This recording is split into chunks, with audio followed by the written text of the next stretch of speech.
Buenos días.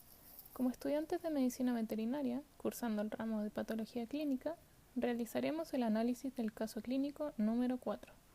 Nuestro equipo está compuesto por Mateus Enríquez, Sofía Gómez, Raquel Leiva, María José Marín, Vanessa Sepúlveda, Michael Siegel y Betsabe Díaz, la que les habla, con nuestra docente, doctora Tamara Melo. Paciente historial. El paciente corresponde a un canino de raza pastor alemán, castrado de 11 años. En cuanto a su historia, lleva 2 semanas con líquido teñido de rojo alrededor de la nariz y la boca, epistaxis desde ayer. La actividad está disminuida y cojea en la extremidad anterior derecha. Por otro lado, está atento y alerta, con un apetito normal. Descripción de alteraciones. Comenzando con el hemograma, en la serie roja se evidencia una baja en el porcentaje de hematocrito y hemoglobina, además de que el volumen corpuscular medio se mantiene en el rango y la concentración de hemoglobina corpuscular media está abajo. Esto indicaría una anemia normocítica hipocrómica. Y en cuanto a la serie blanca, encontramos neutrofilia, monocitosis, linfopenia y eosinopenia, lo que se interpreta como un leucograma de estrés. Y por último, cabe mencionar que las plaquetas se encuentran dentro del rango. Mi nombre es María José Marín y hablaré sobre las descripciones de las alteraciones. En el perfil bioquímico, siguiendo con la descripción de las alteraciones, también se observa hiperglicemia, hiperproteinemia, hipoalbuminemia, hipercalcemia y aumento de ALP. En las pruebas de coagulación se observa una baja en la prueba de la protrombina, lo cual no es de interés en el análisis de la coagulación, debido a que solo se considera cuando existe un alza. En el urianálisis existe una gravedad específica normal, proteínas disminuidas, lo que se considera normal, un pH normal, escasos leucocitos, escasos eritrocitos y el resto negativo. A continuación, la interpretación de los hallazgos y sus posibles prediagnósticos, los cuales son mieloma múltiple, osteosarcoma, hemangiosarcoma y trauma y fractura. Soy Michael Siegel y les voy a hablar acerca del primer prediagnóstico al cual llegamos. Según los hallazgos, el primer prediagnóstico diferencial se piensa que es mieloma múltiple canino, que se considera una neoplasia sistémica con origen en la médula ósea. Dicha neoplasia hematopoyética se caracteriza por la expansión clonal de linfocitos B, conllevando a la producción monoclonal de inmunoglobulinas, lo que tiene relación con el marcado aumento de las proteínas totales en el perfil bioquímico del paciente, provocando hiperviscosidad. También coincide con la hipoalbuminemia, ya que las proteínas totales se componen tanto de albúmina como globulinas, por lo que al haber hipoalbuminemia se infiere que lo que está aumentando en realidad son las globulinas. El sangrado y la epistaxis se puede atribuir a la disfunción plaquetaria, una alteración hemostática primaria, que se puede ver alterada por la alta cantidad de paraproteínas y también generarse un síndrome de viscosidad sanguínea. El aumento de las proteínas también provoca un aumento de la presión oncótica, que deriva en la ruptura mecánica de los pequeños capilares sanguíneos, que puede ser un complemento a la causalidad de la epistaxis.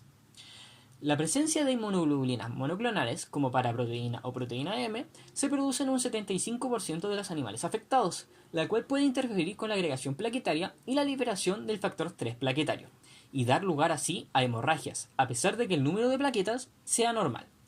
Cabe destacar que la disfunción plaquetaria no implica una alteración en el número de las plaquetas, ni en las pruebas de protrombina, o PT, ni en la prueba de tiempo de tromboplastina parcial activada, o PTT, lo que coincide con el caso presentado.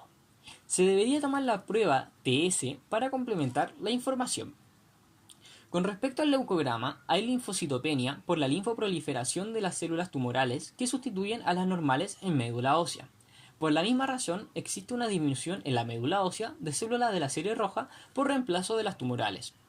En cuanto a la ALP, se debe considerar que el aumento de la actividad osteoblástica presente también puede producir un aumento de la actividad total de la ALP, producto de la isoforma BALP.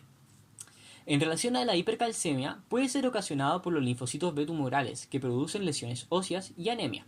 Signos correlacionados al paciente como la debilidad y la cojera.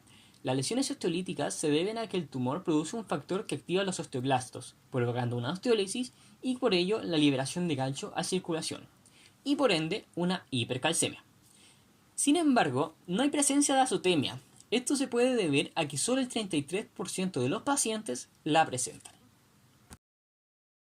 Mi nombre es Vanessa Sepúlveda. Les hablaré acerca del segundo prediagnóstico diferencial, que hace referencia a un osteosarcoma pendicular, dada que es un paciente de raza grande y macho, susceptible a un osteosarcoma intraóseo de huesos largos, y que como signología presenta claudicación del miembro anterior, coincidiendo con un osteosarcoma osteogénico que frecuentemente se localizan en húmero proximal y radiodistal, correspondiendo a la articulación del codo. Por otro lado, es una patología que presenta un aumento de la actividad total de ALP, producto de la isoforma BALP, lo que explicaría su aumento en el perfil bioquímico del paciente. Esta elevación está asociada con un peor pronóstico en perros con un menor tiempo de supervivencia. Otras alteraciones sistémicas son la presencia de una leve leucopenia, parámetro que sí concuerda con el paciente, al igual que la hipercalcemia, provocado por las lesiones osteolíticas mediante la activación de los osteoclastos y por secreción de citoquinas que reabsorben hueso. Siguiendo el mismo orden, la hiperproteinemia de nuestro paciente puede guardar relación con un osteosarcoma agresivo, que provoca hiperglobulinemia discreta. Asimismo, frente a la presencia de un osteosarcoma hay gasto de energía en reposo, metabolismo de proteínas y carbohidratos y pérdida de nitrógeno urinario. Además, la hemoglobina, el hematocrito, las plaquetas, la glucosa y la creatinina son normales frente a esta patología. Estos son parámetros que no son evidentes en el paciente. Y por otra parte, la sintomatología general de esta enfermedad consiste en la aparición de fiebre, anorexia, disfagia, exoftalmia y dificultad respiratoria, signos no apreciados en nuestro paciente. Soy Mateus Enríquez y les hablaré del tercer prediagnóstico a considerar.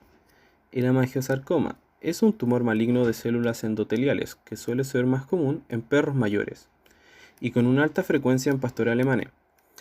Esta enfermedad comienza a presentarse con debilidad y una depresión muy marcada. Esta va aumentando progresivamente, lo cual en nuestro paciente se vería reflejado en la cojera del miembro anterior derecho. Cabe mencionar que debido a que la patología se origina en el endotelio vascular, puede ser diagnosticado en cualquier órgano, siendo en el vaso el más común con una ocurrencia del 50%. La anemia, en este caso, se justificaría por las consecuentes hemorragias que suelen causar este tipo de neoplasias, y junto con la anemia se presenta una leucocitosis con neutrofilia, lo cual también concordaría con el actual caso. También presenta hipoalbuminemia, hipercalcemia y leves aumentos de enzima hepática, en este caso, la ALP que puede estar asociada a estrés por aumento de la CALP, por ende, también concordaría con un hemangiosarcoma. No obstante, no se observa una trombocitopenia grave, ocasionado por el CIP, y no tenemos información de presencia de esquistocitos y acantocitos en el frotis. Las herramientas que pueden ayudar al diagnóstico son los métodos no invasivos como la ecografía, pero el diagnóstico definitivo se debe realizar mediante citología con confirmación posterior de la histopatología del tejido afectado. Soy Sofía Gómez y les hablaré del cuarto prediagnóstico. Si nos enfocamos en la claudicación del miembro torácico derecho, debemos considerar una fractura o trauma óseo, y en este caso podemos ver un indicio de inflamación reflejado en el leucograma, puesto que hay neutrofilia y monocitosis. El aumento de la enzima ALP también podría haberse justificado en caso de que fuese una fractura, ya que aumenta cuando hay daño óseo. El leucograma de estrés podemos justificarlo con el dolor producido por el trauma, y asociado al estrés también tenemos un aumento del cortisol, lo que puede justificar la hiperglicemia. Sin embargo, nos encontramos con signos como la anemia, los cuales no podemos probar, ya que el paciente no presenta una hemorragia considerable a menos de que tuviera hemorragias internas debido a este trauma. Pero si este trauma fuera la causa de la cojera, como el líquido y la epistaxis, lo más probable es que se hubiesen manifestado desde el primer momento. Y junto con la anemia, tanto el aumento de las proteínas totales como la disminución de la albúmina y la hipercalcemia tampoco lo podemos justificar. Por todos los motivos mencionados anteriormente, vemos la fractura como una opción muy poco probable y la descartamos. pero sin duda es para considerar al ver un paciente cojeando y con sangrado. Aquí nuevamente Michael Siegel para la conclusión. Según lo analizado y los hallazgos en los exámenes clínicos, el diagnóstico más probable coincide con mieloma múltiple canino. Es por ello que se sugiere radiografía para observar la posible presencia de lesiones osteolíticas, además de una mielografía y un TAC. Para confirmar el diagnóstico diferencial de mieloma múltiple, se debe realizar un examen histopatológico con una citología por punción y aspiración con aguja fina, o también denominada PAF.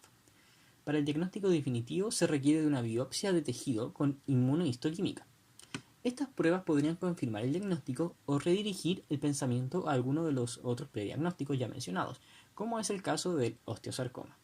En el caso del hemangiosarcoma se podría añadir una ecografía.